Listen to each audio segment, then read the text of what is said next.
¿Qué tal, amigos que nos hacen favor de escucharnos y acompañarnos en los espacios de urbanopolis.com.mx? Les agradecemos mucho, en verdad, el que nos estén siguiendo. Les recordamos que estamos a sus órdenes en todas las redes sociales para que nos hagan saber sus comentarios sobre las entrevistas, nos sugieran temas, nos recomienden. Tenemos ya pendiente hacer un segundo episodio con algunos de los entrevistados. Como siempre, el tiempo se nos acaba, pero el tema nos da para mucho. Entonces, les agradecemos mucho que nos acompañen y esperamos sus comentarios. Nos da mucho gusto el día de hoy tener aquí para charlar y que nos haya hecho un espacio en su agenda a la doctora Catherine Ettinger, quien, además de que es una excelente amiga, es una colega y profesionista a quien admiro mucho por su trayectoria y sus investigaciones tan interesantes. Así que en verdad hoy estamos de manteles largos con su presencia aquí. Muchísimas gracias, doctora. Bienvenida. Muchas gracias por la invitación que te he escuchado con muchos otros amigos y ya me estaba sintiendo que no me habías invitado. Porque siempre está ocupada la doctora y siempre anda investigando. Me es para mí tanto difícil pensar en un tema con la doctora porque pues a través de los años la he conocido y he visto y hemos de hecho tenido oportunidad de coincidir en algunos temas que tienen que ver con la vivienda, con el patrimonio, pero el día de hoy me gustaría platicar del centro histórico. No solo porque estamos aquí en el centro histórico, para quien nos escucha fuera de Morelia o de México, estamos nosotros ubicados en el centro histórico de Morelia y creo que es un tema en el cual me gustaría, por la amplia experiencia que tiene la doctora, de tocar el tema de los centros históricos. Me encanta el tema, aunque a veces hay muchas cosas muy polémicas, pero... Aquí se vale hacer polémica. Déjenme decirles que además de el acercamiento académico propio de una doctora con gran trayectoria que ha publicado libros al respecto del patrimonio, que ha hecho estudios sobre la cuestión del centro histórico de Morelia en particular, pues es una persona que vive el centro. Y entonces tiene ahora sí que esa doble perspectiva, la experiencia de vivir en el centro, la opinión como habitante del centro que ha visto esa transformación y la perspectiva de una académica que pues ve lo que está ocurriendo con el centro en otras ciudades de México, del extranjero, en otros países, en Europa, y qué está pasando con los centros históricos. ¿Por dónde abordamos el tema? Pues empezamos con eso. Yo tenía años viendo el tema de centros históricos, conservación del patrimonio como académica y como dices, hicimos trabajos en conjunto, clases de teoría de la restauración, todo lo que quieras, pero vivir en el centro da otra perspectiva que me ha enriquecido muchísimo. Estoy ahorita, yo creo que ni te había comentado, en año sabático estoy dedicado a un libro sobre la arquitectura doméstica en el centro. Y me doy cuenta que yo ese libro no lo hubiera podido hacer sin vivir aquí. Entonces me cambió por completo la perspectiva. Entiendo muchos de los problemas, tanto que se habla teóricamente, por qué la gente se va del centro, por qué hay este abandono de la población, por qué no regresa. Ya como que sí sé, o sea, ya de vivirlo en carne propia. Ya has vivido esa problemática. A ver, acerquémonos al centro histórico desde lejos, desde afuera. ¿Cómo entender esta transformación del centro urbano a pensar en el centro histórico? De ser un centro caótico que muchas veces no se quiere ni siquiera pasar por ahí. En muchas ciudades lo que generaron fue un libramiento vial para que pudiera conectar toda la ciudad sin la necesidad de pasar por esa zona tan caótica, y de repente empezar a hablar de un centro histórico donde se revalora o se reconsidera el patrimonio, donde se busca o la autoridad voltea a ver cuáles son los usos de suelo, los espacios públicos, y le encuentra pues un potencial que es el recurso turístico, ¿no? Entonces, ¿cómo pensar en ese cambio? Pues yo creo que es muy fácil que empecemos a criticar, ¿no? Y decimos, ay, es que está mal esto, está mal lo otro. Bueno, en el caso de nosotros a lo mejor decimos, bueno, con el turismo hay una saturación de eventos a veces en el centro. El fin de semana de Noche de Muertos yo ya les digo a las personas que ni vengan porque sí está como sobreexplotado, ¿no? Pero por otra parte, si comparamos con el centro de hace 25 años, sí se ven grandes avances. Y también si se compara el estado físico del patrimonio, no me queda ninguna duda que estamos mucho mejor ahora que pues ya hace casi 50 años que se hizo el primer catálogo, el catálogo que hizo Esperanza Ramírez. Ella me hizo favor de proporcionarme muchas fotografías de su colección, fotografías de monumentos históricos, Las Rosas, el Palacio de Justicia y muchas viviendas. Y uno ve las fotos de los años 70 y los edificios estaban de verdad en mal estado.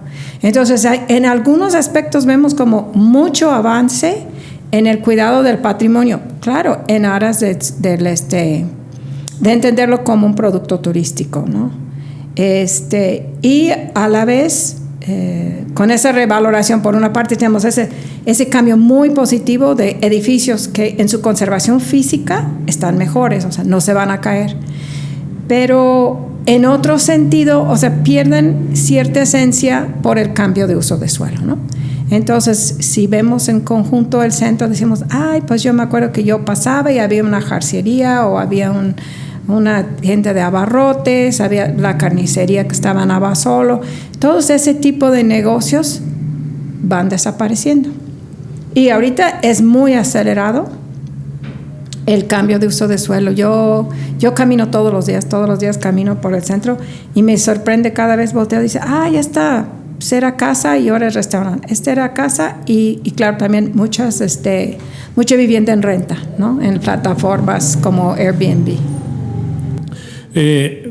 Lo que mencionas tú, lo veíamos quienes conocimos el centro hace ya muchos años, pues sí, efectivamente tenía esos usos de suelo propios de un barrio, pues propios de satisfacer las necesidades de la gente que vive cerca, que sale a comprar la carne, que sale a comprar la verdura, muchas escuelas, la papelería, muchas de las actividades que se han ido perdiendo en aras de esta terciarización hacia el turismo, ¿no? Restaurantes, hoteles boutique, galerías, venta de ropa, todo como enfocado al turismo.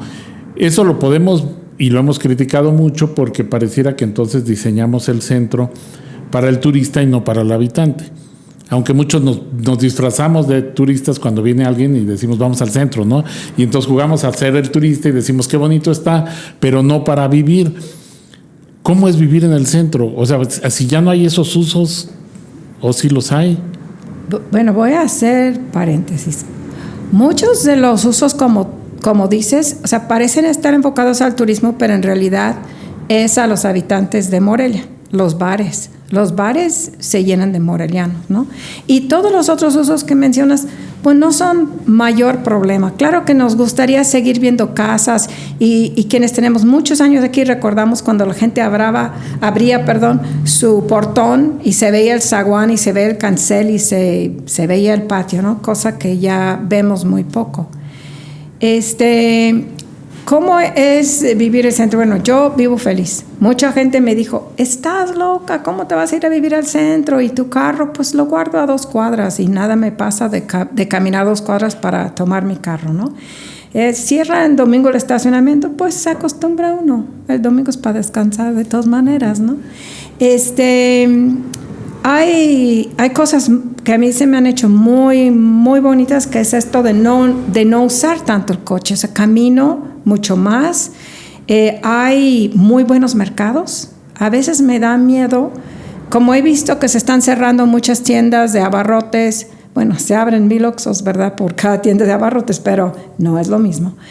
De ver que las carnicerías se cierran, pero pues yo aquí voy al mercado de Santo Niño, el mercado San Juan y el mercado Independencia está muy cerca también del centro y ahora a ver si no me ves con malos ojos, pero yo creo que también esos mercados tradicionales tienen que ir pensando cómo también ser atractivos turísticos, porque si nosotros vemos que la tendencia es esta pérdida de población, los mercados tradicionales son muy interesantes y es muy importante también mantenerlos vivos.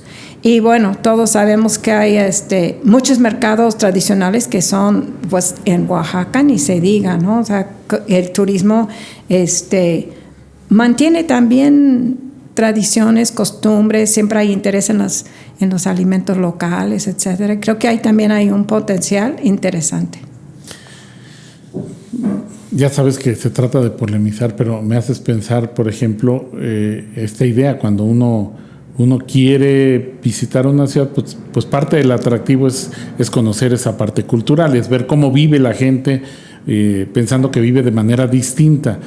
Y luego criticamos, por ejemplo, que llegan algunas personas a visitar, o a uno cuando le toca visitar otra ciudad, y se encuentra con una serie de elementos pues que tienden a la homogeneidad, ¿no? O sea, en todos está el turibús, en todos está la rondalla, luego le cuentan a veces hasta las mismas leyendas que uno dice, aquí no había leyendas, aquí no había rondallas, aquí no hay esto.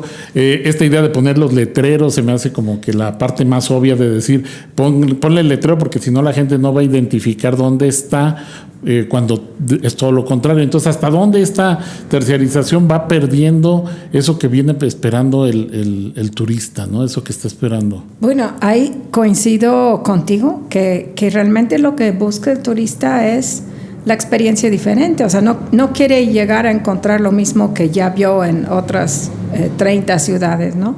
Lo de los letreros, estos grandes, pues es para sacar el selfie, o sea.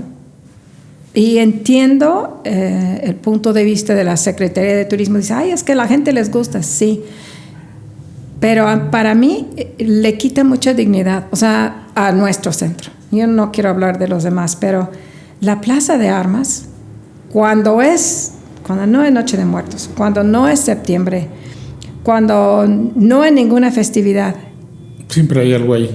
No, pero está preciosa, o sea, la plaza es preciosa. El día que llegas y no hay nada, es la cosa más hermosa. Y a veces no entiendo por qué le estamos siempre poniendo.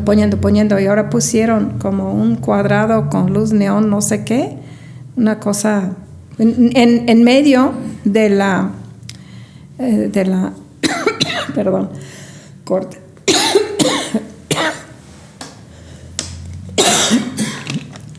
Bueno, te lo cuento en medio del kiosco. ¿No lo vieron? Bueno, no sé en qué estaba, pero bueno. No, sí, eso de que la plaza es hermosa cuando está sola. De verdad, cuando la plaza no tiene nada, no hay días festivos, es una cosa tan hermosa. Yo siempre aprovecho para sacarle la foto antes de que lleguen a ponerle otro adorno. Y pasa lo mismo con estos arcos que pusieron en la calzada y frente a las rosas. No quiero ser o sea, yo sé que son bien intencionadas y tal vez les guste el turismo, pero a mí sí me parece que en lugar de abonar, está restando. La calzada es majestuosa. No necesita un arco decorado en mayo con flores, en cada temporada con diferentes cosas o con luces. No necesita que afortunadamente ya las retiraron esas banquitas en miniatura con farolitos que daban más. De pura escenografía más que. Pura escenografía. Y ahora te acercas y quieres ver la fachada de las rosas enmarcada por los árboles y la gran camelina y no puedes ni sacar la foto porque está este arco de herrería, pues que no creo que abone. O sea, creo que a veces no necesitamos ponerle más.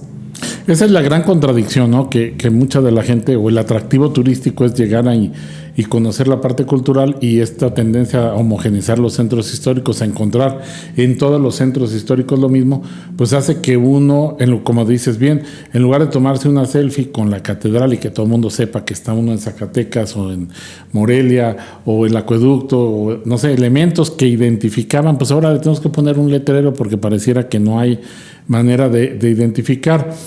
Pero déjame, porque sé que tú eres una experta en eso. La idea generalizada es que en el centro tenemos puros monumentos históricos. Todas las construcciones son de hace siglos y tú que has estado muy cerca, tú que lo has conocido cuadra por cuadra y estudiado, ¿cuál es la realidad del centro? Bueno, primero, creo que tenemos una idea errónea de lo que es un monumento histórico. La gente piensa que Morelia es patrimonio de la humanidad por los grandes edificios. Ay, por Palacio Clavijero, por esto, por lo otro. A mí me gusta más hablar de edificios que son testimonios históricos. Y tenemos muchísimos edificios pequeños, pero muy valiosos, muchísimas casas pequeñas. Entonces, bueno, ahorita estoy trabajando arquitectura doméstica, vas a tener que aguantar porque voy a hablar de casitas. Hemos encontrado, o sea, hemos estado estudiando las casas con 6 metros de frente, pero con mucha profundidad, con patios muy bien resueltos, que uno dice, bueno, qué soluciones tan dignas con patio, con alturas y con frentes tamaños de terrenos que ahora asociamos con casas de interés social, ¿no? Pero buenísimas casas. Y creo que se nos olvida que todas estas conjuntos de casas es lo que enmarca los monumentos grandes. Y si nomás tuviéramos los monumentos y no tuviéramos las manzanas largas de casas chicas, medianas, grandes, extra grandes, pues como que perdería su valor en realidad del centro. Y claro que es patrimonio de la humanidad como conjunto. Ningún momento lo es, ¿no? Ningún monumento lo es y tú lo sabes muy bien, pero lo digo por quienes nos escuchan, porque a veces tienen la impresión de que son los monumentos, es el conjunto. Y este conjunto, las casitas, yo he encontrado casitas de adobe, casitas casi de una tipología rural, en algunas callecitas. Me he dado muchas sorpresas porque ahora sí he caminado absolutamente todas las calles del centro histórico. Y te das cuenta cómo estaba conformada, cómo fue creciendo, que también la gente piensa que creció del centro hacia afuera, pero no, creció sobre sí misma como en oleadas. Entonces, en el siglo XIX, durante la Revolución, por ejemplo, durante la Guerra de la Independencia, se vacía y luego se regresa y se reconstruye, y pasa lo mismo en la Revolución. Se vacía y se regresa. Entonces, en cada ciclo se va como densificando. Entonces, encuentras pues casas de diferentes siglos en una misma manzana, ¿no? Se van subdividiendo los terrenos. Sí. Y en las periferias encuentras mucho más arquitectura de adobe, de pequeñas dimensiones, aunque, pues, por ejemplo, por la columna, por la capilla de la columna, también hay muchas casas con 6 metros de frente que son de finales del XIX, principios del siglo XX, y muy interesantes casas. Y que digo que son testimonio porque que nos dicen que Morelia no era nada más la ciudad de los españoles o los criollos latifundistas. Tenía gente de todas las diferentes estratos sociales. Etnias. Y sí, o sea, era una ciudad con mucha diversidad y ese patrimonio diverso también se tiene que conservar. Y pues en lo particular me preocupa que sí, efectivamente, como dices, pensamos que es colonial. Hay muchos edificios coloniales, pero hay muchísimos más del periodo independiente que se nos olvida, pues 1810, pues ya pasaron 200 años y muchísimos de los edificios que decimos, es un edificio colonial en estricto sentido, no son casas del siglo XIX, pero hay muchísimas del siglo XX y muchas veces no los distingues, porque aún en el siglo XX seguían construyendo con patio o con patios, porque además hemos ido viendo cómo la casa está hecha de una serie de patios. No es un patio, hay en general un patio principal. En las grandes casonas, un segundo patio. ¿Más de servicio? No, en las casononas, el segundo está asociado al comedor y es como un poco más privado, como en la Facultad de Letras, que tiene el comedor en el centro con vidrio por los dos lados. Y ya hemos contado varios casos. Después sigue uno de cocina y de servicio, después corrales o caballerizas y después huerto. Y cruzaban toda la manzana.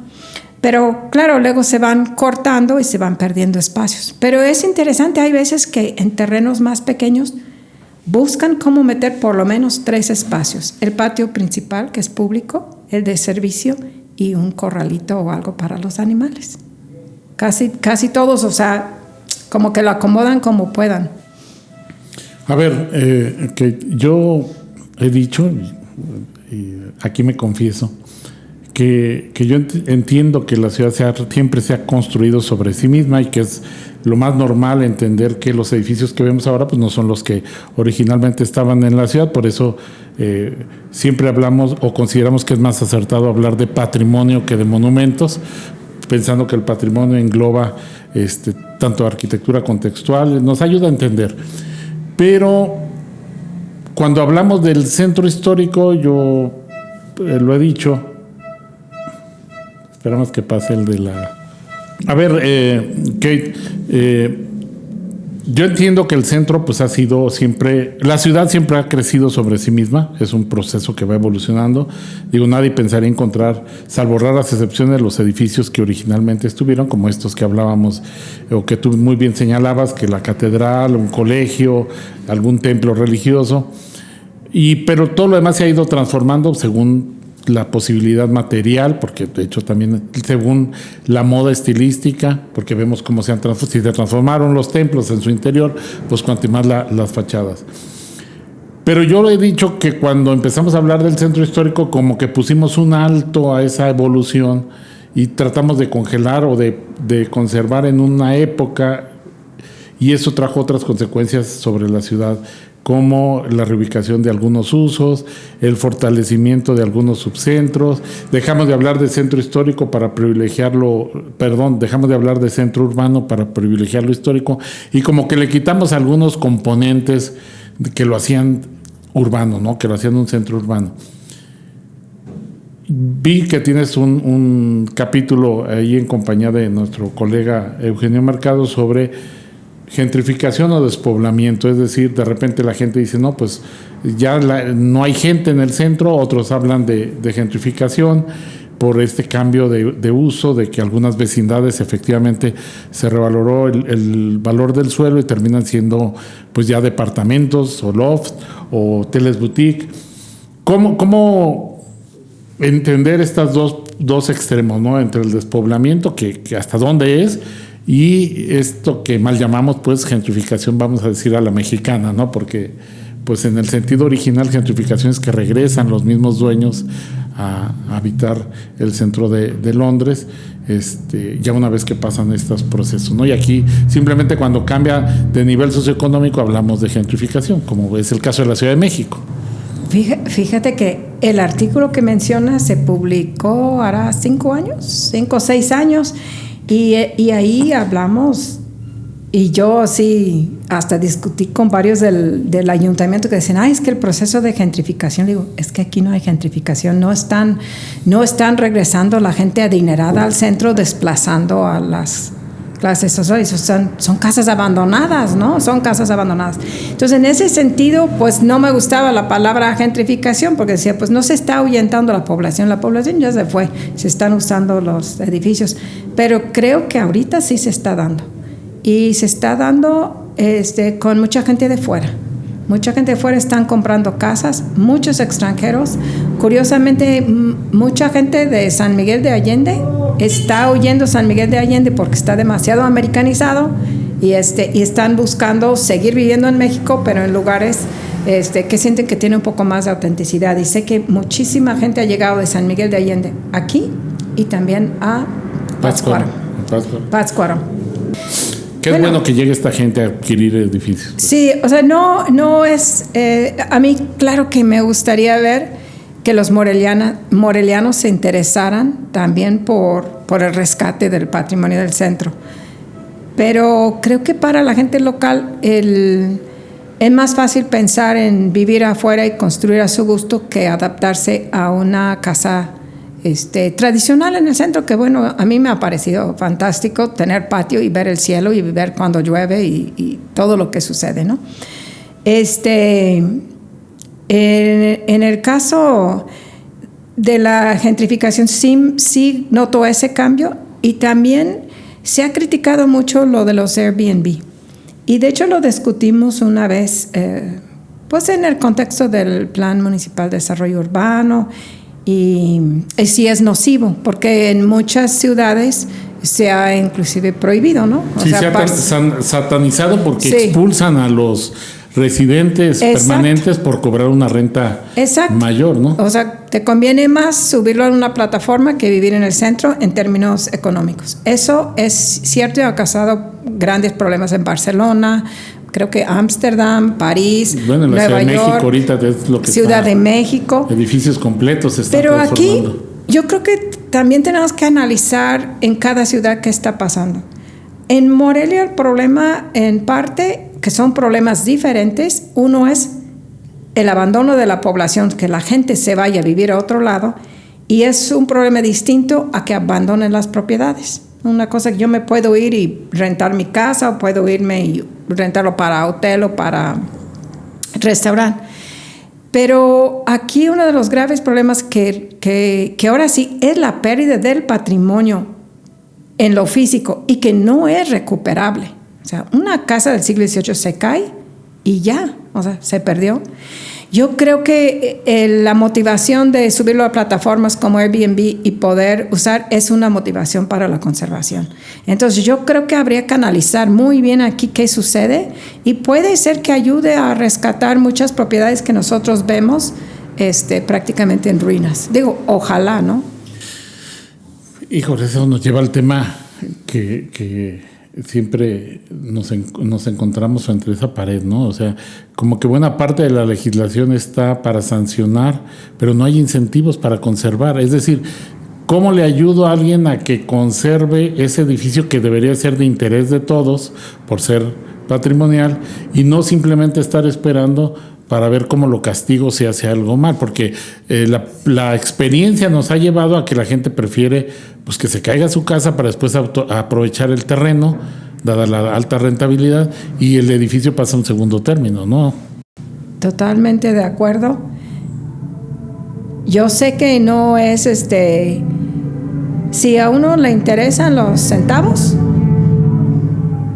no conviene tal vez restaurar en el centro, pero uno dice, ¿dónde está ese cariño por el centro? Y también creo que lo que no nos percatamos a veces es la calidad de vida que te puede dar una casa tradicional. Es una calidad de vida, el patio, la cercanía de las cosas, las alturas que tienen las habitaciones, que mucho más pues fresco en temporada de calor, digo, sí, ahora que y que tiene como muchos beneficios psicológicos. Bueno, yo sí creo mucho en los efectos psicológicos de nuestros espacios sobre nuestro estado de ánimo, ¿no?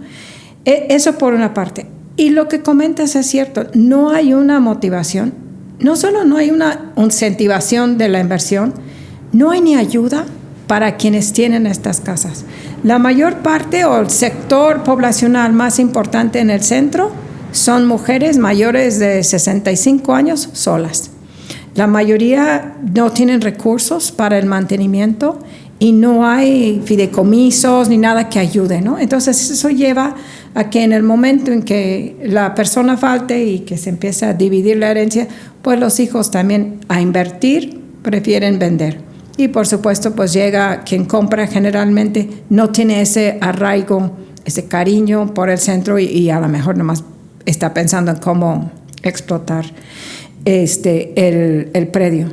Yo, igual que muchos, sí he tenido clientes, hicimos un proyecto, una casa que de verdad no tenía mucho valor, pero por alguna razón, yo creo que cuando hicieron el decreto, que pusieron las direcciones como monumentos históricos, nada más lo vieron por fuera. Tiene muros exteriores como del siglo XVIII, y por dentro ya no puedes ni leerlo, ni patio, ni nada. Está muy mal la casa, pero todavía tenía techos de viguería y terrado. Se cayeron. Entonces el dueño pues quiere reemplazarlos con losas de concreto, algo más económico. Y como está en el decreto, es un no rotundo. Y dijo, doctora, ¿no me puede ayudar a que se caiga? Le dije, no, eso no lo hago, eso es delito. Pero dijo, bueno, pues lo voy a dejar que se caiga. Entonces, Sí, o sea, es verdad esto. Y mientras no hay incentivos, no hay ayudas, no hay una actitud también flexible para atender las necesidades, yo no estaría a favor de que siempre se ponga concreto. Digo, pero era una casa que no tenía grandes valores arquitectónicos, de verdad. Sí, porque luego caemos en el otro extremo, ¿no? Nada más conservando la fachada. Y uno va caminando y se asoma tantito y es pues puro siglo XX, departamentos de 2, 3 niveles, arquitectura nada más de concreto y hasta eso no es por satanizar la arquitectura contemporánea, pero arquitectura de muy mala calidad, sí, porque a lo mejor la hicieron escondida, totalmente desintegrada del contexto, porque ni siquiera tratan de integrarse y de respetar la situación. Entonces, creo que también las intervenciones que se pueden observar pues han sido de muy baja calidad, ¿no? En cuanto al diseño. Muchas. Una cosa que sí aplaudo es que ya no están permitiendo techar los patios. Yo sé que hay gente que hace las cosas en sábado. Hay mucha actividad constructiva. Los sabadazos famosos. Pero sí aplaudo que sí el INA sí se ha parado el alto a techar los patios. Cuando yo restauré, mucha gente me dijo, ¿y no vas a techar el patio? Y yo, ¿cómo? Pues no, es lo más encantador es el patio, el patio, ¿no? Abierto, el ver el cielo. Pero además el funcionamiento bioclimático de la casa está Excelente. pensado con el patio. Por supuesto. Lo techas, y se modifica todo el comportamiento. Por supuesto. No, sí. Es increíble el funcionamiento bioclimático. Y eso también se modifica ahora que no se abren los portones. Cuando se abre el portón, un detalle que a lo mejor no se han fijado, pero en general el portón está de un lado del patio y en diagonal está el paso al segundo patio. Cuando se abre el portón, el aire corre. Ventilación cruzada. Excelente. Sí, o sea, sí. Tiene mucha sabiduría. Y bueno, de las cosas que también no me deja de asombrar es que no pueden parar las estructuras sobre las azoteas. O sea, no me cabe en la mente que camino y veo... Toldos, construcciones de mala calidad también, pues de acero algunos, de todo. Y creo que se nos olvida que en este tema de conservación no es tu casa, no es tu edificio, no es tu propiedad, sino que otra vez es el conjunto. A mí me gusta mucho la vista, bueno, ya la han roto con un par de cosas, pero en García Obeso, es García Obeso atrás de Catedral, ¿verdad? Sí, García Obeso. Y uno puede ver la línea horizontal de todas las casas de un solo piso y luego la Loma de Santa María, ¿no? Al fondo. Creo que hay muchas vistas que están muy enmarcadas y esta línea horizontal con todos los techos a la misma altura es una de las características pues más sobresalientes de Morelia, ¿no? Su horizontalidad. Entonces ya están chipotes, o sea, con muchas estructuras de mala calidad. Yo tengo un folder en mi computadora de Morelia Fea, con todas las fotos, o sea, hay cosas hechas de lámina de asbestos, o sea, sin ningún cuidado. Igual podría haber algunas intervenciones buenas, pero creo que el cuidar esa línea horizontal que era típica de la ciudad, que es parte de su volumetría, su paisaje urbano, pues también es muy importante. Y ahí sí, no es... O sea, siempre es la disyuntiva, ¿no? Porque si tú eres propietario de un monumento histórico, pues es tuyo y no es tuyo. Es tuyo y es de todos.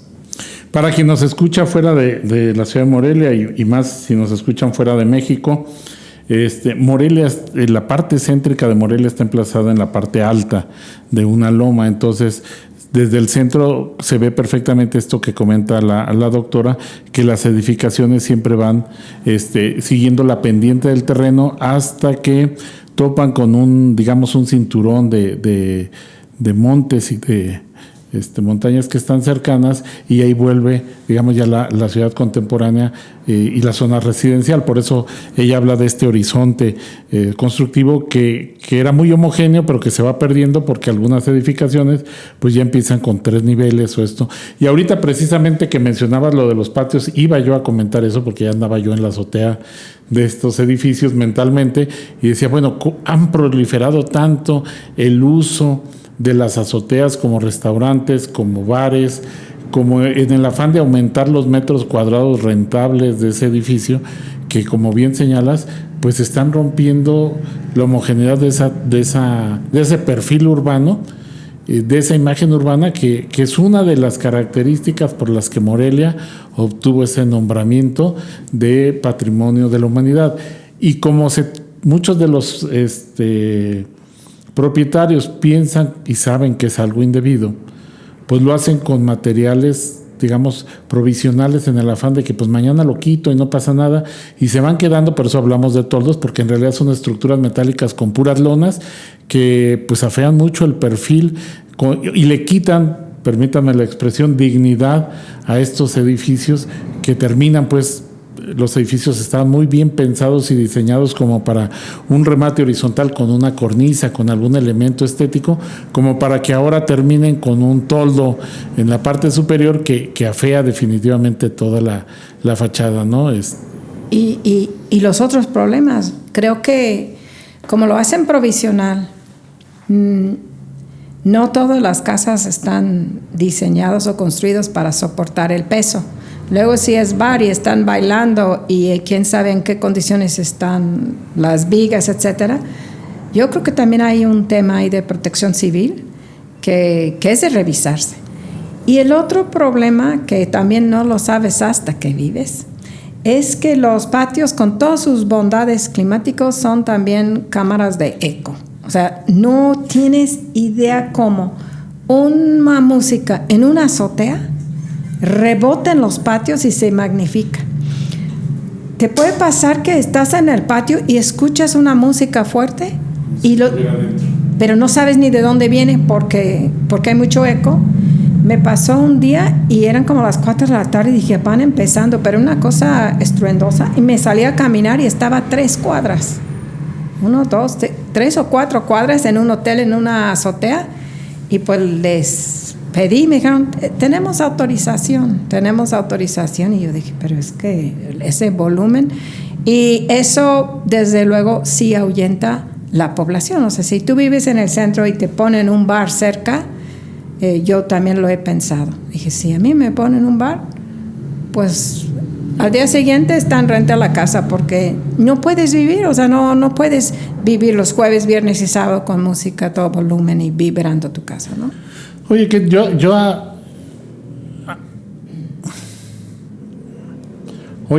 yo sumaría un aspecto más, a ver si coincides conmigo.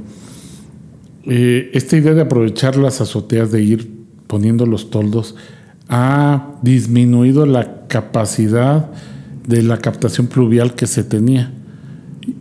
Y entonces todo, ahora hablamos de inundaciones en el centro cuando es la parte alta, pero yo atribuyo que en buena medida se debe a que todas estas azoteas que captaban cierta cantidad de agua pluvial, pues ahorita no la están captando porque las están lanzando a las calles. No sé cuántos tenían aljibes para captar. Las construcciones anteriores a 1860 tenían las gárgolas para aventarlas hacia la calle. Y en 1860 se prohibieron y empezaron a darle inclinación a las azoteas hacia adentro, pero el agua baja a drenajes en la mayoría de los casos. Sí. Pues yo he pensado que han de influir mucho porque pues no se inundaba. No, y sabes que la parte alta de la ciudad. Que sí debe de influir es que las superficies no son permeables. En el siglo XX se dio mucho la idea de que el patio era pavimentado con una fuente al centro. Bueno, pero era jardín originalmente, eran, ¿no? Jardines, casi todos eran jardines, algunos pavimentados, pero hasta donde sabemos no tenían fuentes. O sea, la idea de la fuente al centro del patio es como una idea de 1950 o a lo mejor 1930 para acá.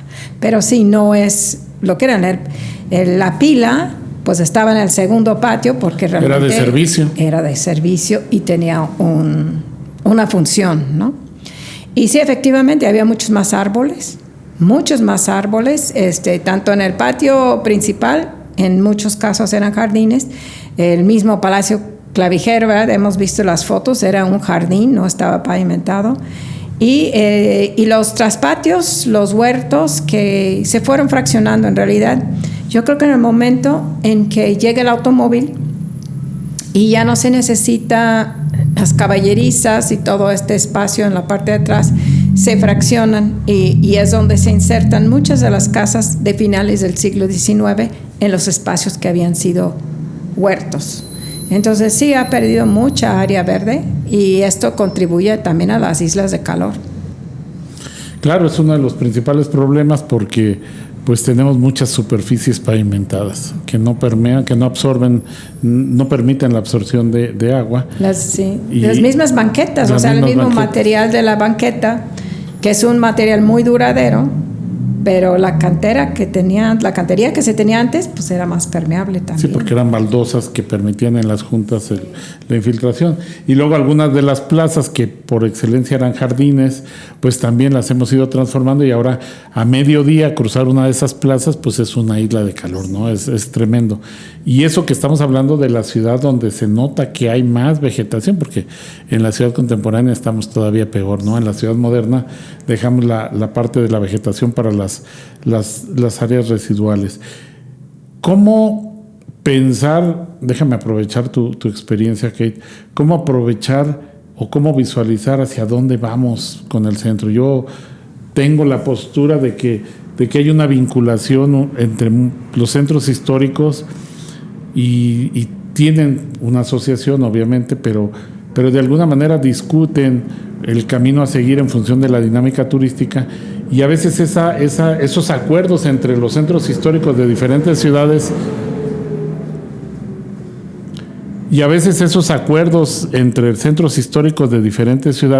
como que tienen más peso que la dinámica propia de la ciudad, es decir, llegamos como a un barrio histórico, ¿no? Y por el otro lado vamos consolidando otras zonas y por eso la gente que vive en la ciudad pues puede pasar años de su vida sin acudir al centro. Entonces yo veo un escenario no deseable donde el centro histórico se vuelve prescindible para la ciudad y simplemente es como el sector turístico nada más.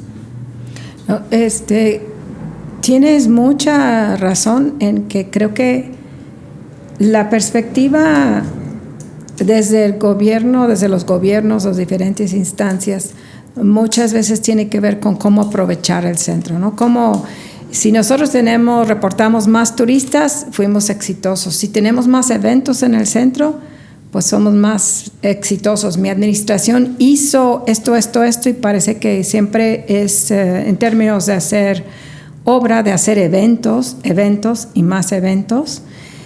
Y poco se habla de la complejidad de la problemática. O sea, cómo es, si de veras quieres atraer población, si sabemos que es muy benéfico para un centro histórico mantener gente viviendo en el centro, que está ahí 24 horas al día, que mantiene vivas estos negocios tradicionales, que atraen al turismo.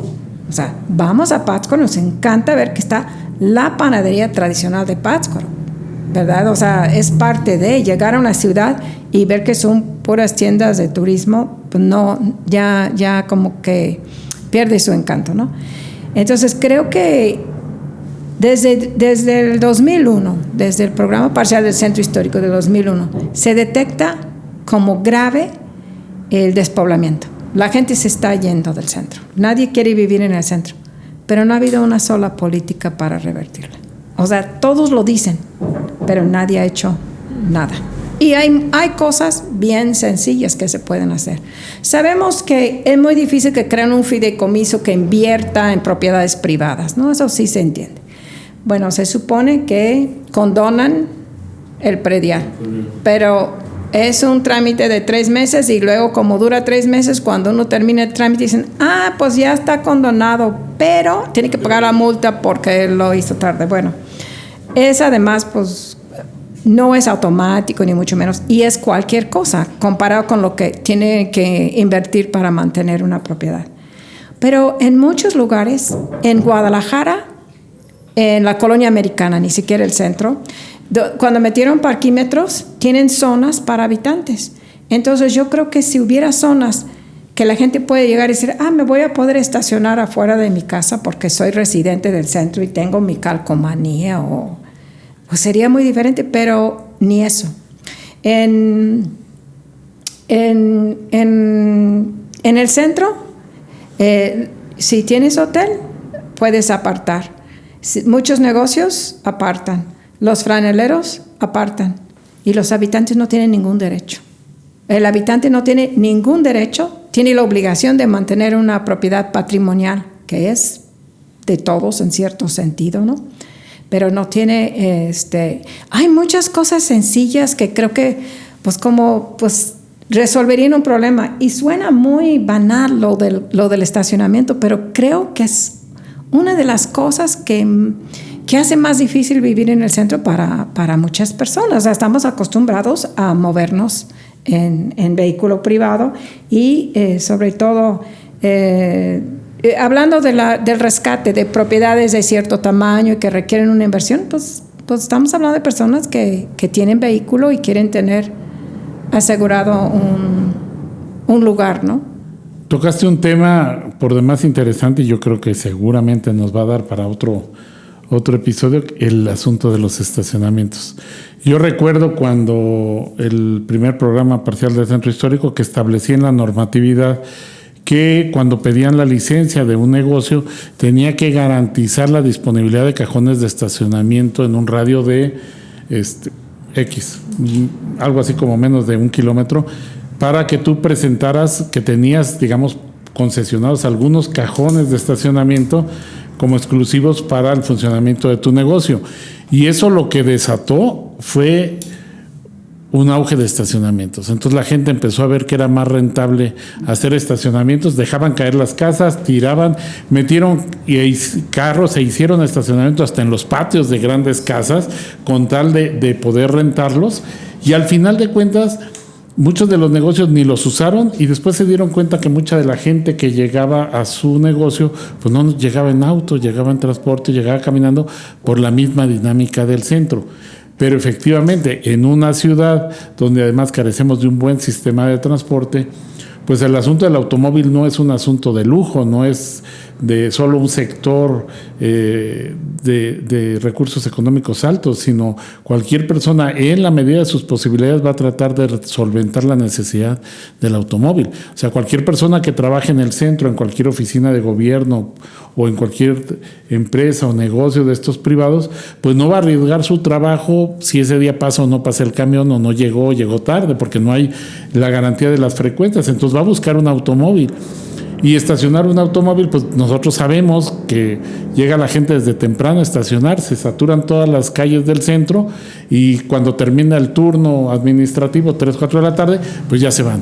Entonces es gente que estaciona su vehículo en la calle y que eso es totalmente gratis, pero es carísimo. Es carísimo desde el punto de vista urbano porque si invertimos como gobierno en hacer una vialidad que está pensada para 3 carriles y resulta que 2 son estacionamiento y apenas cabe un carro, pues entonces el kilómetro de vialidad útil salió carísimo. Y los 15 metros que ocupa un carro estacionado, pues es por lo que cuesta pavimentar eso, es sumamente caro. Y hay, bueno, el estacionamiento de la vieja central está muy bien, es relativamente cercano, pero yo creo que no hay una cultura de entender que si queremos el lujo de tener un carro, pues habrá que pagar el estacionamiento. Y a mí me consta que efectivamente el problema del estacionamiento en el centro es gracias a nuestra querida Universidad Michoacana de San Nicolás de Hidalgo, que también la Secretaría de Salud, todo el equipamiento educativo y cultural que tenemos en el centro. O sea, llegan todos los profesores de las prepas y son manzanas completas y como bien dices, desde las 7 de la mañana hasta las 3 de la tarde. Yo ya acomodé mi horario. Yo doy clases de 1 a 3, llego a las 3:10, está súper fácil todo.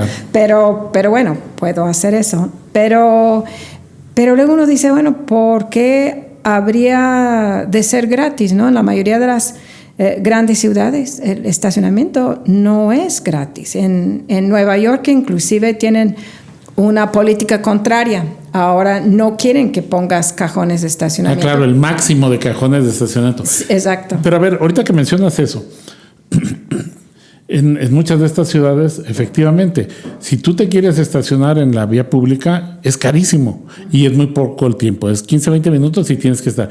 Porque si te metes a un estacionamiento, pues es relativamente más barato, con $5 pagas. Y aquí estamos al revés. Aquí te metes a un estacionamiento privado y te cobran 16, 20, 25 pesos la hora o la fracción, y estacionarte en la calle no te cobra nada y en el peor de los casos pues le das una propina al viene o al franelero. Ya nos metimos en un tema que quiero que abordemos de manera exclusiva, el asunto del estacionamiento y digamos podríamos vincular un tema, si te parece, en términos de esta idea del transporte, el estacionamiento y la parte peatonal, para tratar de ver los dos extremos, pero pues por hoy creo que el tiempo se nos agotó. Ha sido en verdad un gusto, se pasa volando y más cuando uno habla de los temas que gustan y sobre todo con alguien que conoce a profundidad y que es un experto en este tema. Muchísimas gracias. ¿Algo que quieras decir? Muchas gracias por la invitación. Sí, ya estoy picada con la conversación. Podemos seguir hablando también.